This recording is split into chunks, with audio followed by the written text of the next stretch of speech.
오늘 우리에게 주신 하나님의 말씀은 신약성경 마태복음 10장 1절부터 8절까지 말씀입니다. 허락하신 말씀을 봉독하겠습니다. 예수께서 그의 12제자를 부르사 더러운 귀신을 쫓아내며 모든 병과 모든 약한 것을 고치는 권능을 주시니라. 12사도의 이름은 이러하니 베드로라 하는 시몬을 비롯하여 그의 형제 안드레와 세베대의 아들 야고보와 그의 형제 요한, 빌립과 바돌로메, 도마와 세리마테, 알페의 아들 야고보와 다데오, 가나나인 시몬 및 가룟 유다 곧 예수를 판 자라. 예수께서 이 12를 내보내시며 명하여 이르시되 이방의 길로도 가지 말고 사마리아인의 고을에도 들어가지 말고 오히려 이스라엘의 집에 잃어버린 양에게로 가라. 가면서 전파하여 말하되 천국이 가까이 왔다 하고 병든 자를 고치며 죽은 자를 살리며 나병한 자를 깨끗하게 하며 귀신을 쫓아내되 너희가 거저 받았으니 거저 주라. 아멘.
우리가 올해부터는 신약성경을 읽고 있습니다. 그래서 신약성경 하루에 한 장이나 두 장만 읽으셔도 8월까지 충분히 다 읽으실 수 있습니다. 그래서 지금 여러분들 잘 모르시겠지만 저희 교회에 말씀 묵상 나눔 밴드가 있는데 거기에 이제 매일 그 날의 말씀과 간단한 해설이 올라가고 있습니다. 그래서 여러분들 잠깐만 시간 내셔서 매일 들어오시기만 해도 성경을, 신약 성경을 충분히 다 읽으실 수 있습니다.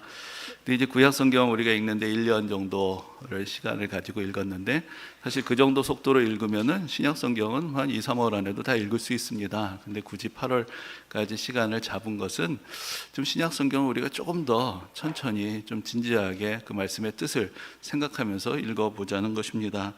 구약 성경을 읽으실 때 조금 의무감으로 읽으신 분들도 계실 것입니다. 그러나 우리가 신약 성경의 말씀을 읽을 때는 조금 더 긴장을 해야 합니다.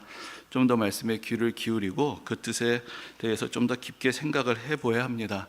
이제부터 하나님께서 우리에게 주시는 말씀이 본격적으로 시작이 되기 때문입니다. 예전에 어떤 목사님이 성경에 대해서 말씀하시면서 신약 성경은 교과서고 구약 성경은 참고서다, 그런 비유를 하시는 것을 들은 적이 있는데 괜찮은 적절한 비유라는 생각이 듭니다. 우리가 신약 성경만 잘 알아도, 아니 복음서 읽으면서 예수님이 어떤 분이신지, 예수님이 우리를 위해서 무엇을 하셨는지, 어떻게 가르치셨는지, 예수님께서 어떻게 고난당하시고 죽으시고 부활하셨는지 우리가 그것을 잘 알고, 또 로마서를 읽으면서 믿음이란 무엇인지, 성도들이 어떻게 살아야 하는지 그것만 잘 알아도 우리는 구원받기에 충분한 믿음을 가질 수 있습니다. 그러나 우리가 구약 성경을 읽을 때 태초에 하나님께서 이 세상을 지으신 뜻이 무엇이었는지, 또 아브라함으로부터 시작된 구원의 역사가 어떻게 전개가 되었는지, 선지자들이 어떻게 앞으로 오실 예수 그리스도 메시아 구원자에 대해서 어떻게 예언을 했는지, 또 신약 성경에서 우리가 보게 되는 모든 일들의 어떤 기원, 배경이 어떤 것인지, 이런 것들을 더 잘 알게 될 때 하나님의 말씀이 훨씬 더 깊이 있게 살아서 우리에게 다가오게 되고, 이 모든 일들을 하나님께서 이미 예비하신 것을 성취하신 것이다 라는 것을 우리가 더 확신할 수가 있게 되는 것입니다. 우리가 지난주에도 마태복음에 대해서 같이 살펴보았습니다. 그러면서 천국이 무엇인지, 천국 백성의 삶이 어떠한 것인지를 같이 살펴보았습니다. 이 마태복음이라는 그 복음서가 또 다른 복음서들하고 가지고 있는 차이 중에 하나가 참 정리가 잘 돼 있다는 것입니다. 그래서 성경에서 이 마티가 원래 세리였다고 하는데, 세리가 하는 것이 이제 다 그 세금을 계산하고 또 장부를 정리하고 그런 일들을 많이 했겠죠. 그래서 그런 것인지 참 깔끔하게 또 정리가 되어 있는 것을 볼 수 있고, 특별히 마태복음의 특징이 예수님의 말씀, 예수님의 가르침이 5군데로 쫙 모여져 있다는 것입니다. 다른 복음서에서는 여기저기 흩어져 있던 말씀들이 주제별로 정리가 돼서 5군데에 딱 모여 있습니다. 그래서 그 첫 번째가 지난주에 우리가 살펴보신 5장부터 7장까지, 여기가 이제 산상수훈이라고 불리는 말씀이고, 그 다음에 이제 우리가 오늘 함께 봉독하신 말씀이 들어있는 이 10장, 여기에 이제 예수님께서 제자를 파송하시면서 주신 말씀이 있습니다. 그리고 13장에 천국은 이와 같으니 하시면서 천국에 대해서 가르쳐 주시는 7가지 비유가 닮은 비유의 장이 있습니다. 그리고 18장에 이제 제자 공동체, 이 예수 그리스도를 믿는 사람들의 공동체는 어떠하는가에 대한 가르침이 18장에 모여져 있고, 또 마지막 24장과 25장에 이 세상 마지막 날에 이루어질 일들에 대한 말씀들이 있습니다. 그래서 이렇게 5군데에 예수님의 말씀이 딱 정리가 되어 있는 것이죠. 그리고 그 사이사이에 예수님의 행적, 예수님의 이적, 또 이 말씀에 대한 사람들의 반응, 또 여러 가지 논쟁, 이런 일들이 기록이 되어 있습니다. 그래서 지난번에도 잠깐 말씀을 드렸는데, 왜 이 5군데로 정리를 했는가? 구약 시대에 모세가 모세 오경을 기록하고 5권의 책을 통해서 율법을 전해줬지만, 예수님께서 5번의 설교를 통해서 이 천국에 대해서 가르치시고 하나님 나라의 복음을 우리에게 전해주셨다. 그래서 모세보다 더 뛰어난, 그러면서 우리에게 하나님의 나라에 대해서 가르쳐 주시는 그런 예수님의 모습이 이러한 구조를 통해서 좀 더 부각이 된다고 할 수가 있을 것입니다. 근데 이제 그 5장부터 시작해서 또 이제 우리가 지난주까지 읽게 돼 있던 본문이 이제 13장까지인데, 그 사이의 내용도 참 체계적으로 정돈되어 있는 것을 볼 수 있습니다. 앞에서 말씀드린 대로 5장부터 7장까지 천국 백성의 삶에 대해서 예수님께서 가르치십니다. 그리고 8장부터 9장, 그 2장에는 예수님의 이적들만 10가지가 딱 모여져 있습니다. 그리고 나서 10장에 예수님께서 제자들을 부르십니다. 그러니까 제자들에게 천국에 대해서 가르치시고 또 천국의 능력을 보여주시고, 그리고 나서 이제 이 천국의 역사를 이 세상에 행할 자들로 12명의 제자들을 부르신 것입니다. 그리고 나서 이 예수님과 제자들의 사역에 대한 사람들의 반응이 기록이 되어 있고, 13장에 이 천국이 본질적으로 어떻게 전파되는가, 거기에 대한 비유의 말씀이 쭉 정리가 되어 있는 것을 볼 수가 있습니다. 그래서 가르치시고 능력을 행하시고 제자들을 택하셔서 보내시고, 거기에 대한 사람들의 반응이 나타나고, 이 천국이 전파될 때 어떤 일들이 일어난가를 비유로 가르치시는 이제 그런 말씀들이 쭉 정돈이 되어 있는 것입니다. 그래서 오늘 본문 1장에서 1절에서 이렇게 말씀하고 있습니다. 예수께서 그의 12제자를 부르사 더러운 귀신을 쫓아내며 모든 병과 모든 약한 것을 고치는 권능을 주시니라. 이렇게 예수님께서는 12명의 제자를 부르셨습니다. 그리고 권능을 주셨습니다. 근데 여기서 이제 예수님께서 부르신 사람들을 제자라고 부르고 있는 것, 우리에게는 물론 아주 익숙한 말이지만 그 뜻을 조금 더 깊이 생각해 볼 필요가 있습니다. 이 제자라는 것이 무슨 뜻입니까? 우리가 스승과 제자라고 이야기할 때도 우리가 흔히 사용을 하지만, 제자라는 말은 원래 헬라어에서도 배우는 사람을 말하는 것입니다. 제자는 단지 따라다니는 추종자를 말하는 것이 아닙니다. 스승에게 배워서 스승처럼 되려는 사람입니다. 스승의 가르침을 듣고 스승의 삶을 보고 스승처럼 살아가려고 훈련을 받는 사람, 그 사람들을 제자라고 말하는 것입니다. 예수님께서 제자들을 부르셨다는 것은 무슨 뜻입니까? 그것은 단지 나를 따라오면서 내가 얼마나 위대한 사람인지 구경해라, 이렇게 부르신 것이 아닙니다. 그것은 추종자들을 모으는 것밖에 되지 않을 것입니다. 사실 이 세상에 많은 종교 지도자들, 특별히 우리가 교주라고 부르는 그런 사이비 이단 집단들은 교주를 절대시합니다. 절대 우리는 교주같이 될 수가 없습니다. 그저 그 신자들이 하는 일이란 것은 그냥 교주를 숭배하고 맹신하는 것, 그것밖에 그들이 할 것이 없습니다. 그러나 예수님은 그렇게 하지 않으셨습니다. 제자를 부르셨다는 것은 그들을 가르치시겠다라는 것입니다. 그들을 훈련시키신다는 것입니다. 그리고 예수님께서 하신 일을 그들도 하게 하시겠다는 것입니다. 요한복음에서는 이렇게까지 말씀하십니다. 내가 한 일보다 더 큰 일도 너희가 하게 될 것이다 라고까지 말씀을 하셨습니다. 예수님께서 이제 시작하신 일, 이제 예수님께서 이 지상의 사역을 마치실 때 바로 그들에게 이 모든 일들을 또한 계속하게 하시겠다라는 뜻이 그 안에 담겨져 있는 것입니다. 이것은 매우 놀라운 선언입니다. 제자들이 예수님처럼 변화될 수 있다라는 것을 전제로 하신 사역이기 때문입니다. 오늘 본문의 1절 다시 보면은 예수님이 제자들에게 권능을 주셨다라고 말씀하고 있습니다. 더러운 귀신을 쫓아내고 모든 병과 모든 약한 것을 고치는 권능을 주셨습니다. 이것이 바로 예수님께서 8장과 9장에서 예수님께서 행하신 일이었고 권능이었습니다. 그것을 이제 제자들도 하게 되는 것입니다. 예수님은 당신의 권능과 사역을 제자들에게 나누어 주셨습니다. 제자들은 단지 예수님을 바라보고 쫓아다니는 사람들이 아니라, 그걸 어떤 팬이 되는 것이 아니라 바로 예수님처럼 되어가는 사람, 예수님의 일을 이어받는 그런 사람들이 되는 것입니다. 그래서 이제 그런 사람들의 명단이 이제 성경에 기록이 되어 있죠. 그래서 2절과 4절에 쭉 그 이름들이 나옵니다. 베드로, 안드레, 야고보, 요한, 빌립, 바돌로메, 도마, 마테, 야고보, 다데오, 시몬, 가룟 유다. 제가 왜 이렇게 외워보는 걸까요? 저만 외우는 것이 아니라 여러분들도 좀 외워보시라라는 그런 뜻이 있겠죠, 그렇죠? 구약 성경을 읽을 때 제가 지난번에도 말씀드렸지만 이스라엘의 12지파가 중심이 됩니다. 그래서 르우벤, 시몬, 레위, 유다, 갓, 아셀, 이사갈, 스불론, 단, 납달리, 요셉, 베냐민, 이게 12명의 아들들이고 이 사람들을 통해서 이스라엘 12지파가 나오죠. 그래서 이 구약 성경의 기본적인 틀이 바로 이 12지파를 이해하는 것이니까 또 외워두시는 것도 또 도움이 되실 것입니다. 근데 그건 필수는 아닌데, 그래도 우리가 예수님을 믿는데 예수님 제자들 이름 정도는 알아야 나중에 우리가 부활하고 제자들 만났을 때 내가 다데오요 하면 위슈? 뭐 그렇지 않을 거예요. 바로 내가 성경에서 그 이름을 봤어요. 뭐 그 정도는 이야기를 할 수 있어야 되지 않겠는가? 뭐 그런 생각도 해보곤 합니다. 그런데 이제 앞에서 말씀드린 대로 구약 시대에 12지파가 있었죠. 그런데 신약 시대에는 12제자를 부르십니다. 이 12이라는 숫자가 겹치는 것은 그냥 우연은 아니고 12이라는 것이 성경에는 어떤 완전함, 모든 사람들을 의미하는 그런 숫자가 됩니다. 그래서 구약 시대의 12지파가 하나님의 백성들을 대표하는 그런 의미를 가지고 있다면, 신약 시대의 12제자들이 새로운 이스라엘, 이제 이방인들까지 불러서 구원하고 하나님의 백성이 되는 이 새로운 하나님의 백성을 대표하는 사람들, 이 사람들이 바로 12명의 제자들이 되는 것입니다. 그리고 성경에서 보면 이제 제자라는 말이 있고 또 사도라는 말이 있습니다. 그러니까 제자라는 말은 앞에서 말씀드린 대로 스승에 대해서 배우는 사람입니다. 그런데 사도라는 것은 보냄을 받은 사람이라는 그런 뜻을 가지고 있습니다.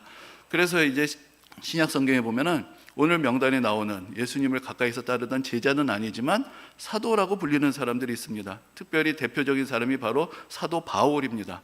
바울의 이름은 여기 없죠. 바울은 이 당시에는 예수님을 믿지 않았고 오히려 예수 믿는 사람들을 박해까지 했던 사람이었습니다. 그러나 부활하신 예수님이 바울에게 나타나셨고 그가 예수님을 만났고 예수님께서 그를 사도로 택하시고 이방인들에게 보내셨습니다. 그래서 우리가 바울도 사도라고 그렇게 부르게 되는 것입니다. 근데 이제 우리가 뒤에 7절과 8절을 보면은 예수님께서 이제 택하신 이 12사람들에게 이렇게 말씀하십니다. 가면서 전파하여 말하되 천국이 가까이 왔다 하고 병든 자를 고치며 죽은 자를 살리며 나병한 자를 깨끗하게 하며 귀신을 쫓아내되 너희가 거저받았으니 거저주라. 이것이 예수님께서 제자들에게 주신 명령이었습니다. 이것을 크게 세 가지로 정리해보면 바로 오늘 설교 제목과 같은데 전파하라, 고치라, 살리라, 이 세 가지 명령을 주신 것입니다. 먼저 예수님께서 전파하라고 말씀하십니다. 무엇을 전파하라고 하셨습니까? 전파하여 말하되 천국이 가까이 왔다라고 전파하라고 하셨습니다. 이것이 바로 예수님께서 사역을 시작하실 때 하셨던 말씀입니다. 지난번에도 말씀드렸지만 자 우리 회개하고 예수 믿고 천국 가자라고 말씀하신 것이 아니라 천국이 온다라고 말씀하셨습니다. 다가오는 천국을 예비하라라고, 우리의 마음을 열어서 예수 그리스도와 함께 이 땅에서 시작되는 천국을 받아들이고 영접하고 천국의 백성으로 살라라고 사람들을 초청하는 메시지, 그것이 바로 천국이 가까이 온다라는 전파에 있는 것입니다. 그리고 바로 예수님께서는 고치라라고 말씀하셨습니다. 병든 자를 고치고 나병한 자를 깨끗하게 하고 귀신을 쫓아내라고 말씀하십니다. 이것은 단지 어떤 의료 행위만을 말씀하시는 것이 아닙니다. 고친다라는 것은 근본적으로 볼 때 병을 없앤다는 것뿐만 아니라 어그러진 것, 잘못된 것, 하나님께서 태초에 지으신 그 모든 질서로부터 벗어나 있는 것들을 바로 잡는 것을 말하는 것입니다. 오늘날 우리의 삶도 그렇지 않습니까? 삶에 깨어진 관계들, 습관처럼 반복되는 죄, 희망과 소망을 잃고 살아가는 마음, 자기 자신의 삶에 만족하지 못하고 심지어 자기를 미워하면서까지 살아가는 삶, 경제적인 양극화, 서로 이해하지 못하고 대립으로 치닫는 세상, 또 인간의 욕망으로 인한 환경의 파괴, 이 모든 것들이 하나님께서 지으신 것입니까? 하나님께서 정하신 질서에서 벗어난 모습들입니다. 이제 예수님께서 제자들을 보내십니다. 고치라고 말씀하십니다. 바로 잡으라고 말씀을 하시고 하나님 나라의 질서를 회복하라고 그렇게 말씀을 하시는 것입니다. 그리고 또한 예수님께서 말씀하십니다. 살리라고 말씀하십니다. 죽은 자를 살리라고 말씀하십니다. 예수님께서 이적을 보여주셨을 때 그때 회당장이었던 야이로의 딸을 살리시는 그런 모습을 직접 보여주셨습니다. 권능을 주십니다. 물론 죽은 자, 육신적으로 죽은 사람들을 살리는 것도 제자들에게 주신 권능이었습니다. 더 근본적으로 이 세상에 많은 사람들이 지금도 영적으로 죽어 있다는 것을 우리가 기억할 필요가 있습니다. 하나님의 은혜와 생명으로부터 끊어져 있는 모든 사람들, 그 사람들을 살리는 그런 사명을 주신 것입니다. 그래서 에베소서 2장에서 사도 바울이 이렇게 얘기합니다. 너희도 죄로 인하여 죽어 있었다. 바로 모든 사람들이 죄로 인하여 죽어 있었는데 바로 예수 그리스도를 통해서 우리가 다시 구원을 받고 생명을 얻었다라고 그렇게 가르쳐 주고 있습니다. 바로 하나님과 단절되어서 죽은 것처럼 살아가는 사람들에게 하나님 나라의 영원한 생명을 전하고 복음을 전하는 것, 그것이 바로 그들을 다시 살리는 그런 근본적인 사역이 되는 것입니다. 그래서 예수님께서 전파하라, 고치라, 살리라라고 제자들에게 말씀을 하셨습니다. 그럼 우리가 이렇게 생각할 수 있겠죠. 그래요, 제자들을 특별한 사람들이고 특별히 골라서 12명의 그 사역을 주셨지, 그렇게만 생각을 할 수가 있을 것입니다. 그런데 이제 마태복음 이렇게 시작이 됩니다. 그런데 이제 나중에 28장에 가면은 예수님께서 부활하시고 승천하시면서 제자들에게 이렇게 말씀하십니다. 너희는 가서 모든 민족을 제자로 삼아 아버지와 아들과 성령의 이름으로 세례를 베풀고 내가 너희에게 분부한 모든 것을 가르쳐 지키게 하라. 이것이 예수님께서 제자들에게 마지막으로 주신 당부의 말씀이셨습니다. 모든 민족에게 나가서 마음에 듣는 사람들 몇 사람만 골라서 너희들 12명의 자리를 계승시켜라라고 하지 않으셨습니다. 예수님께서는 모든 민족으로 제자를 삼고 내가 너에게 가르친 것들을 그 사람들도 그대로 가르치고 그대로 지키게 하라라고 그렇게 사명을 주셨던 것입니다. 여러분, 우리가 종교개혁에 대해서 이야기를 할 때 믿음으로 구원을 받는다, 행위가 아니라 믿음이다 라는 것만 자꾸 강조를 하기도 합니다. 그런데 이제 종교개혁을 일으켰던 사람들, 또 루터나 칼빈이 진정으로 이야기하고 싶었던 것이 무엇인가? 종교개혁에는 세 가지 표가 있습니다. 오직 믿음으로, 오직 은혜로, 그리고 오직 성경으로.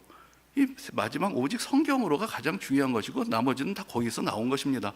왜 오직 성경으로를 강조를 했는가? 그 당시 가톨릭 교회의 모습이 성경에서 예수님께서 말씀하신 교회의 모습과 벗어나 있었기 때문입니다.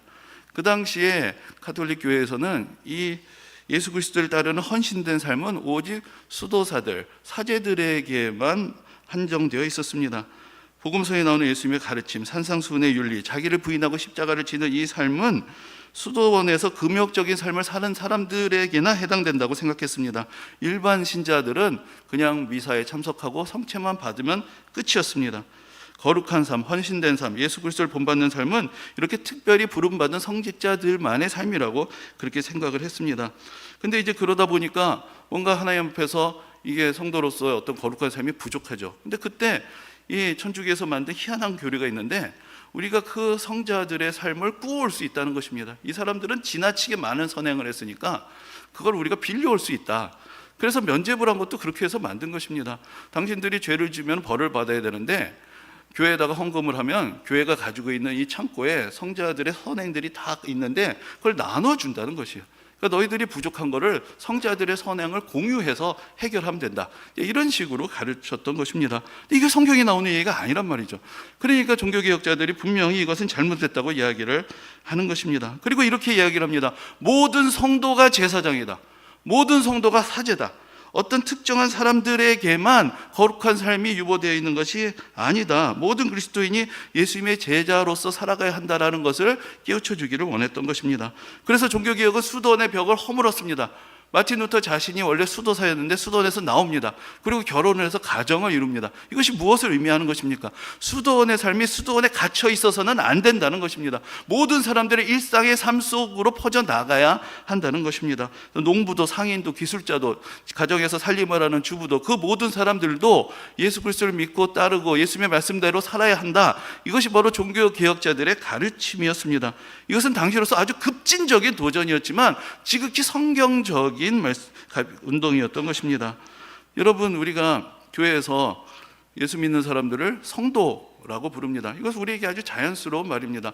특히 이제 일반적인 관행은 이제 세례는 받았는데 아직 집사가 되지 못한 분들을 우리가 또 성도라고 하고 그 다음에 이제 집사 직분을 받으면 그 다음부터 집사 그리고 또 직분을 더 붙이게 되죠. 그러니까 일단 예수 믿으면 그 사람은 성도다라고 이야기를 하는 것입니다. 이 성도라는 말이 영어로는 세인트입니다. 그런데 이것을 지금도 가톨릭에서는 성인들을 부를 때만 씁니다. 특별한 공덕이 있어서 천국에서 칭찬받는 그 성인들, 이 사람들만 세인트고 우리는 아니다 라는 것이죠. 그런데 이것도 성경에서 말하는 사용법이 아닙니다. 우리가 바울 서신을 보면은 그 로마서에서도 바울이 이렇게 이야기를 하고 있습니다.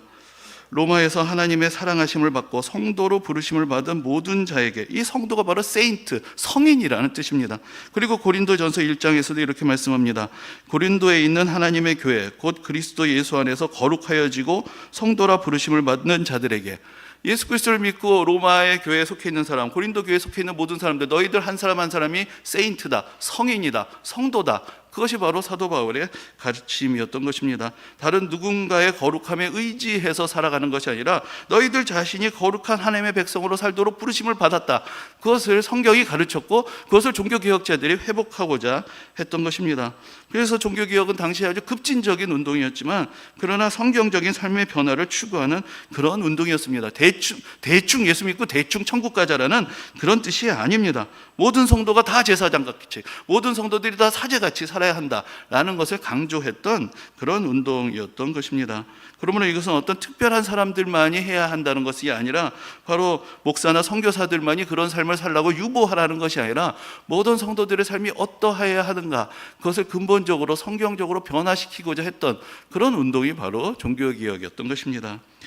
여러분, 오늘날 개신교 교회들이 참 어렵다, 위기를 맞고 있다, 그런 얘기도 합니다. 교회를 떠나는 사람들도 있고 또 신앙이 다음대로 잘 이어지지 않는다라고 이야기를 합니다. 또 교회에 대한 사회적인 신뢰가 또한 약해지고 있다, 이런 이야기들도 있습니다. 그 원인이 뭘까요? 여러 가지 진단해 볼 수 있을 것입니다. 그러나 가장 근본적인 것은 이것입니다. 우리가 종교개혁으로부터 시작된 이 신앙운동의 본래의 의미, 본래의 정체성을 잃어버렸기 때문입니다. 하나님의 말씀대로 거룩한 삶을 살고 예수 그리스도의 제자로서 예수 그리스도의 말씀을 따라서 예수님처럼 살아가려는 그런 진지함을 잃어버렸기 때문입니다. 그냥 교회 가서 그냥 예배드리고 그냥 성체만 받던 많은 그 당시에 신자들이 있었습니다. 종교개혁자들은 그게 아니라고 가르쳤는데 우리도 지금 똑같이 되고 있습니다. 그럼 우리가 달라질 것이 무엇이었습니까?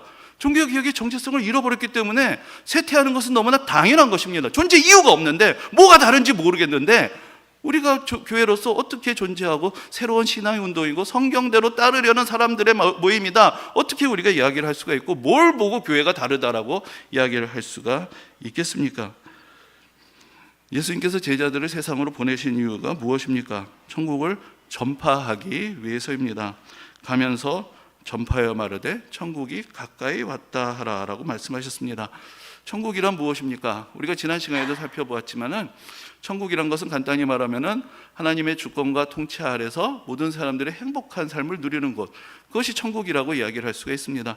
태초에 하나님께서 이 세상을 지으셨습니다. 그리고 말씀하십니다. 보시기에 좋았더라. 바로 그 보시기에 좋았더라라는 그 하나님의 말씀이 다시 울려 퍼지는 곳, 그것이 바로 천국이 되는 것입니다. 이 세상의 모든 사람들, 모든 생명이 다 함께 태초에 하나님께서 주셨던 그 복을 다시 회복하고 누리는 곳이 되는 것입니다. 바로 하나님께서 지으신 세계가 본래의 의도대로 조화를 이루고 모든 생명이 다 행복하고 성장하고 성숙해가는 곳, 그것이 바로 하나님의 나라 천국인 것입니다. 그러므로 천국은 저 멀리 어떤 공간에 한정되는 곳이 아닙니다. 본질적으로 궁극적으로 천국은 온 세상을 포함하는 것이고 바로 하나님께서 이 온 세상을 지으셨다는 것을 우리에게 상기시켜 주는 것입니다. 그리고 하나님께서는 죄에 물든 이 세상을 여전히 사랑하시고 이 세상을 구원하기를 원하셨습니다. 그래서 그 아들 예수 그리스도를 이 땅에 보내셨습니다. 바로 하나님의 뜻은 온 세상이 다시 하나님의 주권과 통치 아래로 들어오는 것입니다. 온 세상이 하나님의 나라가 되는 것입니다. 그래서 우리가 지난 시간에도 살펴봤지만 예수님께서 우리에게 기도를 가르치실 때 아버지의 나라가 오게 하시고 아버지의 뜻이 하늘에서 같이 땅에서도 이루어지게 해달라, 이것이 바로 성도들의 간구라고 예수님께서 우리에게 가르쳐 주신 것입니다. 그러므로 저 멀리 있는 천국도 아니고 그들만의 천국도 아니고 우리만의 천국도 있을 수 없습니다. 천국은 궁극적으로 온 세상이 되어야 하고 모든 사람이 천국 백성이 되어야 하는 것입니다. 그래서 천국은 본질적으로 전파되고 확장되는 그런 속성을 가질 수밖에 없습니다. 우리가 마태복음 13장을 보면은 거기서 예수님은 천국은 마치라고 비유를 시작하십니다. 또 천국은 이와 같으니라고 말씀을 하십니다. 바로 천국이 어떤 곳인지를 가르쳐 주시는데 거기서 이제 첫 번째 비유가 씨 뿌리는 사람의 비유입니다. 거기서 어떤 농부가 씨를 뿌립니다. 천국의 복음이 이곳저곳으로 전파되는 모습을 보여주시는 것입니다. 그리고 또한 겨자씨의 비유가 있습니다. 겨자씨는 아주 작은 것인데 그것이 자라서 큰 나무가 된다. 이 하나님의 나라는 지금 우리가 보기엔 아주 미약하고 가려져 있는 것 같고 정말 이제 예수님이 12명의 청년들을 부르시면서 시작한 그런 아주 작은 운동이었지만 이것이 어떻게 되었습니까? 정말로 큰 나무가 되어서 온 세상을 뒤덮게 되었습니다. 또 누룩과 같다고 말씀하십니다. 우리가 빵을 부풀게 할 때 밀가루에다가 누룩을 넣습니다. 그러면 그 누룩은 작은 것이 들어갔지만 온 밀가루가 다 부풀게 되는 그런 모습을 봅니다. 작은 자들의 그런 기도와 헌신이 온 세상을 변화시키는 능력이 있다. 그것을 예수님께서는 이런 비유들을 통해서 보여주신 것입니다. 그래서 이러한 변화를 위해서 천국을 이 세상에 전파하시기 위해서 제자들을 부르셨고 또 그 제자들을 보내시면서 모든 민족을 제자로 삼으라고 말씀하셨고 그들의 사역이 2000년을 이어와서 오늘날 우리가 지금 이 자리에 있는 것입니다. 그렇기 때문에 우리 모두에게는 천국을 전파하는 사명, 전도의 사명이 있다는 것을 우리가 기억할 필요가 있습니다. 우리가 전도라고 하면 사실은 좀 많이 부담스러운 일이 되기도 합니다. 길거리에서 낯선 사람에게 전도지를 나누어 주는 것, 또 예수 안 믿으려는 사람을 어떻게든 설득해서 교회로 끌고 오려면 이게 쉬운 일이 아니죠. 근데 이런 것들이 전도의 한 방편은 될 수 있는 것이지만 사실 전도는 근본적으로 더 넓은 의미를 갖는다는 것을 생각해 볼 필요가 있습니다. 천국을 전파하고 천국을 보여주고 천국으로 사람들을 초대하는 것입니다. 오늘날 이런 이야기들을 많이 하고 삽니다. 이 경제가 성장을 하면 신앙이 약해진다. 가난할 때는 없이 사니까 구할 것도 많고 기도할 것도 많은데 경제적인 형편이 좋아지니까 신앙이 별로 필요 없어서 사람들이 예수 믿으려고 하지 않는다. 전도하기가 힘들다. 뭐 이런 이야기를 하기도 합니다. 여러분, 우리나라가 경제적으로 많은 성취를 이루었죠. 이제는 우리나라의 1인당 국민소득이 일본을 넘어섰다라고 합니다. 꿈 같은 얘기인데 근데 여러분, 그게 그렇게 잘 와닿으십니까? 저는 별로 와닿지를 않습니다. 옛날보다 뭐가 달라진지 잘 모르겠어요. 여전히 쪼들리고 여전히 불편하고 여전히 우리 마음속에 별로 행복이 없습니다. 여러분, 물질적으로 객관적인 수치는 나아졌다고 하는데 우리 마음이 별로 달라지지 않았습니다. 이것이 뭘 말하는 것일까요? 여러분, 돈을 버는 수단이 신앙이라면 이제 신앙을 대체할 것은 수도 없이 많습니다. 신앙을 의지하지 않고도 돈을 많이 벌 수 있습니다. 중동의 그 산유국들이 무슨 예수 잘 믿어서 가지고 석유가 터져 나와서 그렇게 부자가 됩니까? 돈 많이 벌고 부자 되는 방법은 여러 가지 있습니다. 그걸로 신앙의 의미를 찾았다면 신앙은 이제 필요 없어졌는지도 모릅니다. 그러나 여러분, 우리가 경제적으로 나아졌다고 하는데 우리 마음에 진정한 평화와 행복이 없다면 우리는 더 확실하게 알게 되는 것 아닙니까? 물질적인 부유함이 사람을 행복하게 해주지 못한다. 그럼 무엇인가?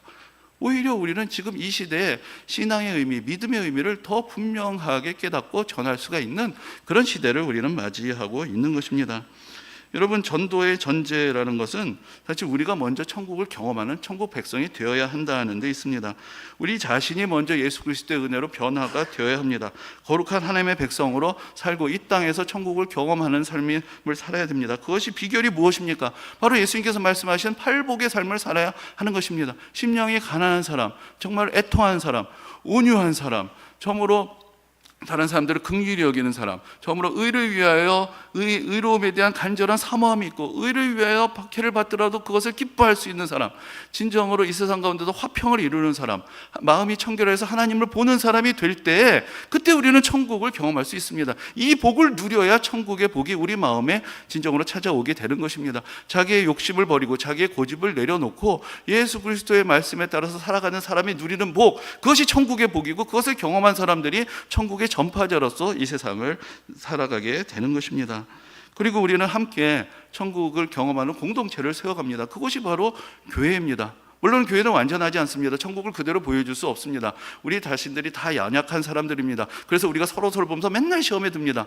그러나 그렇기 때문에 우리 혼자 할 수 없는 것을 함께 모이는 것입니다. 함께 모여서 말씀을 나누고 말씀을 듣고 서로 격려하고 서로 이해해주고 격려해주고 용서해주고 붙들어주면서, 그래 우리가 부족하다, 너도 부족하고 나도 부족하지만 그걸 정지하고 예수 믿는 사람이 왜 이래, 예수 믿는 사람이 왜 이래, 이런 것이 아니라, 그래 우리가 다 부족하지만 우리는 못하지만 예수 그리스도께서 우리에게 명하셨다, 성령이 우리와 함께 하신다, 우리가 할 수 있다, 우리가 다시 시작하자, 다시 출발하자, 우리가 다시 힘을 내자, 다시 기도하자, 우리가 같이 모여서 연합하여서 천국을 바라보고 천국의 백성의 삶을 서로 격려하고 작은 하나님 나라의 모습을 이루어가는 것입니다. 겨자씨는 작습니다. 우리 가운데 있는 하나님의 복음도 아주 작게 시작을 합니다. 잘 안 보이는지도 모릅니다. 그러나 자라나고 있습니다. 사람들을 변화시키고 있습니다. 우리가 그것을 같이 느끼고 같이 공유하는 그런 공동체를 이루는 것이고, 이러한 천국을 같이 경험하는 공동체로 사람들을 부르고 초대하는 것이 바로 전도의 사명이 되는 것입니다.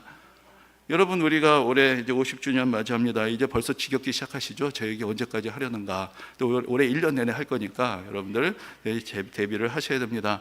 제가 예전에 중국에 잠깐 있을 때 96년 가서 97년 1년 보내고 98년 봄에 돌아왔습니다. 근데 이제 1997년이 중국 사람들에게 아주 특별한 해였습니다. 그게 뭐냐면 홍콩이 영국에서부터 중국으로 다시 귀속된 때가 1997년이기 때문에 1997년 1년 내내 홍콩 반환 기념 모든 행사가 다 그랬습니다. 이게 중국어로 샹강 후이귀지년, 제 중국말로 제일 왜 이렇게 잘하느냐 한 10,000번 정도 들었어요.